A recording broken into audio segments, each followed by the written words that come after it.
وصلی اللہ وبارک علی سیدنا و مولانا محمد وعلی آلہ واصحابہ۔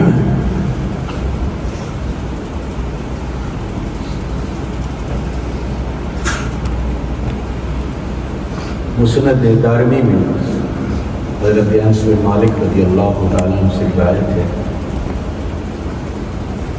کہ وہ جب بھی گھر میں اپنے قرآن پاک کی تلاوت ختم کرتے، قرآن ختم کرتے تو بیوی بچوں کو جمع کر کے دعا کرتے اور فرمایا کرتے تھے کہ میں نے نبی پاک صلی اللہ علیہ وسلم سے سنا ہے کہ ختم قرآن کے موقع پر اللہ سے جو دعا مانگی جائے اللہ قبول فرماتے ہیں۔ سنن بیہقی میں روایت ملتی ہے کہ نبی پاک صلی اللہ علیہ وسلم نے فرمایا جب حافظ قرآن پاک ختم کرتے ہیں تو ایک فرشتہ آتا ہے اور اس کے ماتھے کے درمیان میں اپنے ہونٹوں سے بوسہ لیتا ہے۔ روح دو فرشتوں کا لقب ہے، ایک تو یہ جبرائیل امین کا بھی لقب ہے اور ایک اور فرمایا گیا کہ اللہ کے عرش کو اٹھانے والے جو فرشتے ہیں ان کا جو سردار فرشتہ ہے اس کا نام روح ہے۔ روح فرشتہ آتا ہے، وہ جبریل ہو یا عرش کو اٹھانے والے اللہ کے فرشتوں کا سردار ہو۔ حافظ جب قرآن کو ختم کرتے ہیں تو وہ ان کا آ کر بوسہ لیتا ہے۔ یہ بچے خوش قسمت ہیں، اس دفعہ پورے ہانگ کانگ میں تقریباً 70 جگہ پر نماز تراویح ہوئی ہے جہاں پورا قرآن پڑھا گیا، اور ان 70 جگہوں میں سے 26 جگہ تو ہمارے حضرت قاری ہوئے صاحب کے شاگرد تھے۔ 26 جگہوں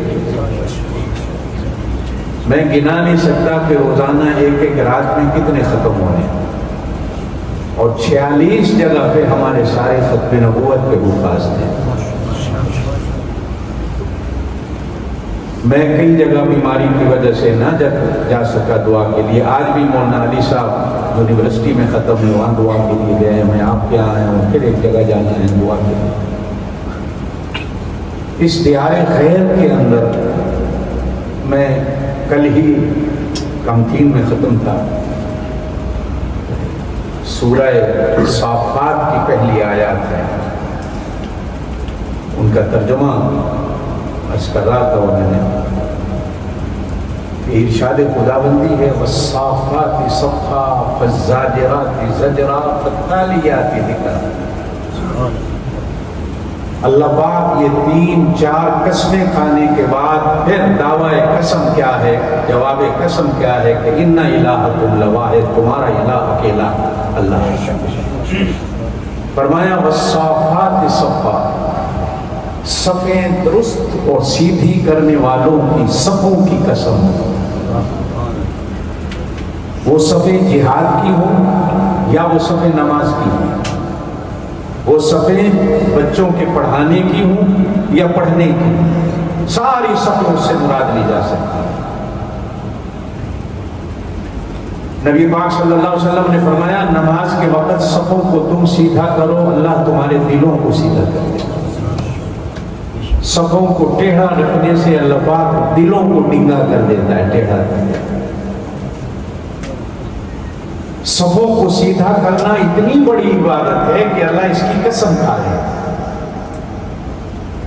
پھر فرمایا فالزاجرات زجرا، اگر کوئی ڈنڈے سے بھی سب کو سیدھی کراتا ہے، لکڑی سے بھی سیدھی کراتا ہے، تھپڑ سے بھی سیدھی کراتا ہے، تو اس صفوں کو سیدھے کرانے والے کی سختی کی قسم۔ فالتالیات ذکرا، قرآن کی تلاوت کرنے والے اور تلاوت کو سننے والوں کی قسم۔ ان الہکم لواحد۔ روایات میں آتا ہے کہ نبی پاک صلی اللہ علیہ وسلم نماز کی صفیں درست کرا رہے تھے تو ایک صحابی سب سے آگے کھڑا تھا، تھوڑا سا پیٹ آگے نکلا، یہ اصحاب صفہ میں تھے جن کے پاس قمیص شلوار پجامے نہیں تھے. کئی صحابہ ایسے تھے ایک ہی دھوتی ہوتی تھی گلے میں باندھ لیتے تھے, وہ گوڑے تک کوئی کام کرتے. اصحاب صفہ جنہیں کہا جاتا. تو اس صحابی کا لباس یہ ایسا تھا, گلے میں دھوتی ڈالی ہوئی تھی, یہاں گانٹھ دی ہوئی, بگوڑے تھے اور کچھ نہیں تھا, بنیاد کبید نہیں تھی. تو نبی پاک صلی اللہ علیہ وسلم نے سب کو سیدھا کرنے کے لیے اس کے پیٹ میں اپنی لکڑی کا چونکا مارا, سب سیدھی کر, سب سیدھی ہو گئی. توجہ ہے نا میری بات کی طرف, سن رہے ہو؟ جب نبی پاک صلی اللہ علیہ وسلم کی اس زندگی, دنیاوی زندگی کے آخری دن آئے, موت سے 2 دن پہلے آپ منبر پر تشریف فرما ہوئے, تو آپ نے صحابہ سے کہا, یارو اگر میں نے کسی کے ساتھ زیادتی کی ہو تو مجھے معاف کر دو یا مجھ سے بدلہ لے. وہی صحابی کھڑا ہوا, عرض کرنے لگے یا رسول اللہ میں نے بدلہ لیا.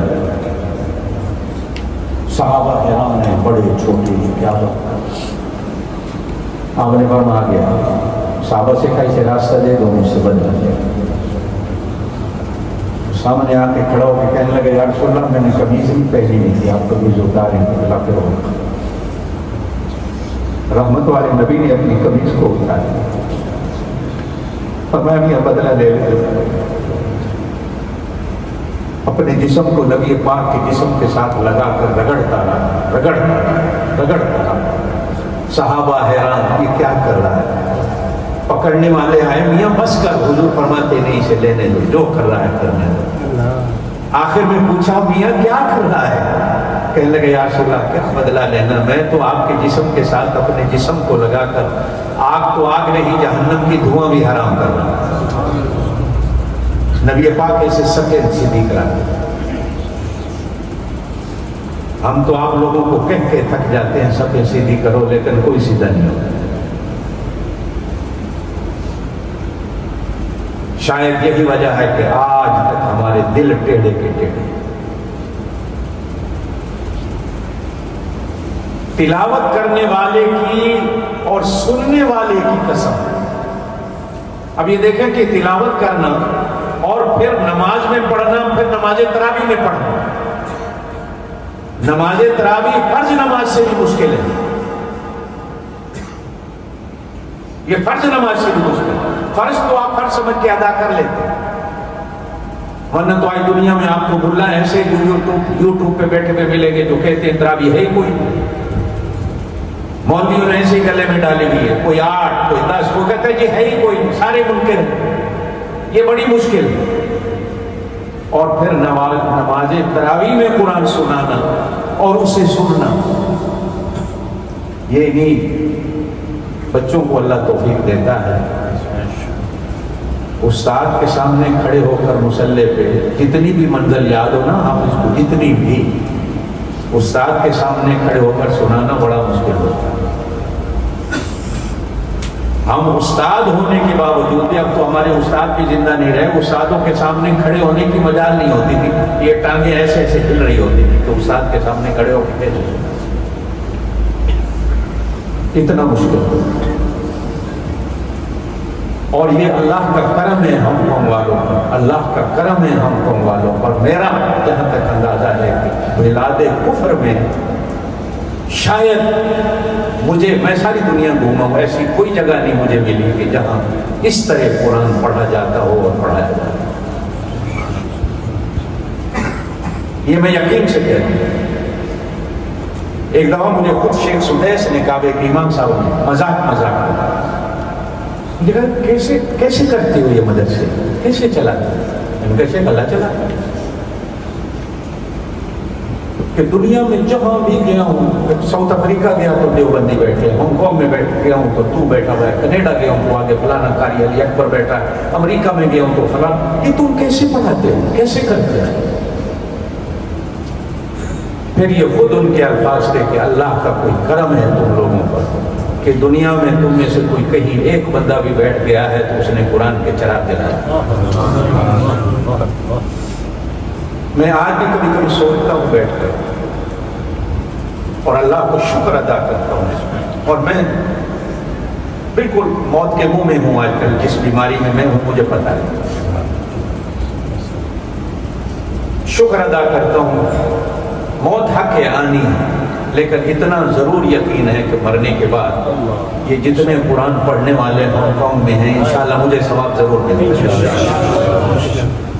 ضرور ملے گا. اللہ سے نا امیدی نہیں. جہاں قرآن سننے والا کوئی نہیں تھا، تراویح پڑھنے والا بھی کوئی نہیں. آپ میں سے کتنے ساتھی جانتے ہیں میں جب پہلی دفعہ تراویح پڑھانے لگا تو اختلاف ہو گئے، جو سنے گا کون، یہاں کس کے پاس ٹائم؟ توکل علی اللہ، سننے والا کوئی نہیں مل رہا تھا کہ پیچھے کون کھڑا ہو. لیکن بحمدللہ اس وقت منزل بھی ایسی یاد ہوتی تھی کہ اللہ سے اتنی امید تھی کہ انشاءاللہ چلے گا. پھر رمضان المبارک کے بعد ایک نیت کی کہ اللہ کوئی کام کروں اس ملک میں رہ کر، اور پھر اللہ نے جو کام چلایا، جو اللہ نے چلایا، جتنا بھی شکر ادا کریں کم. آج چاہے بے شک کسی نے ہماری ضد میں مدرسے بنائے، مخالف فرقوں نے بنائے، لیکن وہ بھی ہمیں دیکھ کے بنیاد ہم ہی بنے، چاہے وہ ضد میں ہو چاہے مخالفت میں ہو. پھر صرف حفظ پر نہیں رہے، اب بچے اتنے عالم ہو گئے کہ اب ہمارے پاس جگہ کوئی نہیں کہ بچوں کو کھڑے کہاں کریں. گھروں کے اندر تراویح ہو، گھروں، یارڈوں کے اندر، فیکٹریوں کے اندر، جہاں کسی کو جگہ ملی. یہ حافظ طلحہ، حافظ عامر، حافظ عثمان، حافظ عبید اللہ ایک ہی علاقے میں، یہ سنلی میں ان بچوں نے قرآن سنایا قاری صاحب کے شاگردوں نے، اور یہاں قاری صاحب کے دونوں بیٹوں نے. اللہ ان کو مبارک کرے. قیامت والے دن حافظ کے ماں باپ کے سر پہ سونے کا تاج رکھا جائے گا جس کی روشنی آسمان کے ستاروں سے بھی زیادہ، سورج سے بھی زیادہ ہوگی. پتہ نہیں اللہ تعالیٰ قاری صاحب کے سر پہ کتنے تاج رکھے گا. اولاد کے بکرے ہوں گے، شاگردوں کے بکرے ہوں گے. یہ اللہ کی دین ہے. اللہ جس سے چاہے قرآن کی خدمت دے. اللہ خود قرآن کے استاد ہیں. اللہ اکبر، سن رہے ہو؟ اللہ خود استاد ہے، اور نبی پاک صلی اللہ علیہ وسلم پھر ان جہانوں کے استاد ہیں قرآن کے. قیامت والے دن ان استادوں کا رشتہ وہاں جا کے ہوگا. نبی پاک صلی اللہ علیہ وسلم استاد ہے نا، استاد ہے نا. انشاءاللہ جہاں حضور کی استادوں کی صف لگی ہوگی، اللہ پاک ان استادوں کو بھی وہاں کھڑا کرے. ہمارا مڈ وہاں سے چلتا ہے، ہماری بنیاد وہاں سے چلتی ہے. ہم کو گرے ہوئے عام نہیں ہے کہ جن کی کوئی قدر و قیمت نہ ہو. اللہ کے ہاں استاد کی جو قدر و قیمت، نبی پاک صلی اللہ علیہ وسلم نے فرمایا خیرکم من تعلم القرآن وعلمہ، او کما قال، تم میں سب سے بہترین وہ ہے جو قرآن پڑھتا ہے یا قرآن پڑھاتا ہے. میرے محترم بھی ہیں، میرے عزیز بھی ہیں، پرانا ایک رشتہ اور تعلق بھی ہے. بہترین ثنا خوان رسول ہیں، بہترین نعت خواں ہیں. پیچھے بھی آئے تھے 2 سال پہلے ہم کو، ابھی آئے ہیں.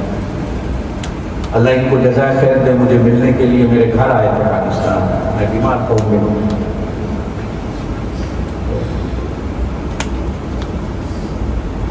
آپ کے ہاں بھی آج تشریف لائے ہوئے ہیں. انشاءاللہ ثنا خوانی کریں گے. اللہ کی حمد آپ کے سامنے پڑھیں گے. انشاءاللہ آپ کا ایمان اور آپ کا دل خوش ہوگا.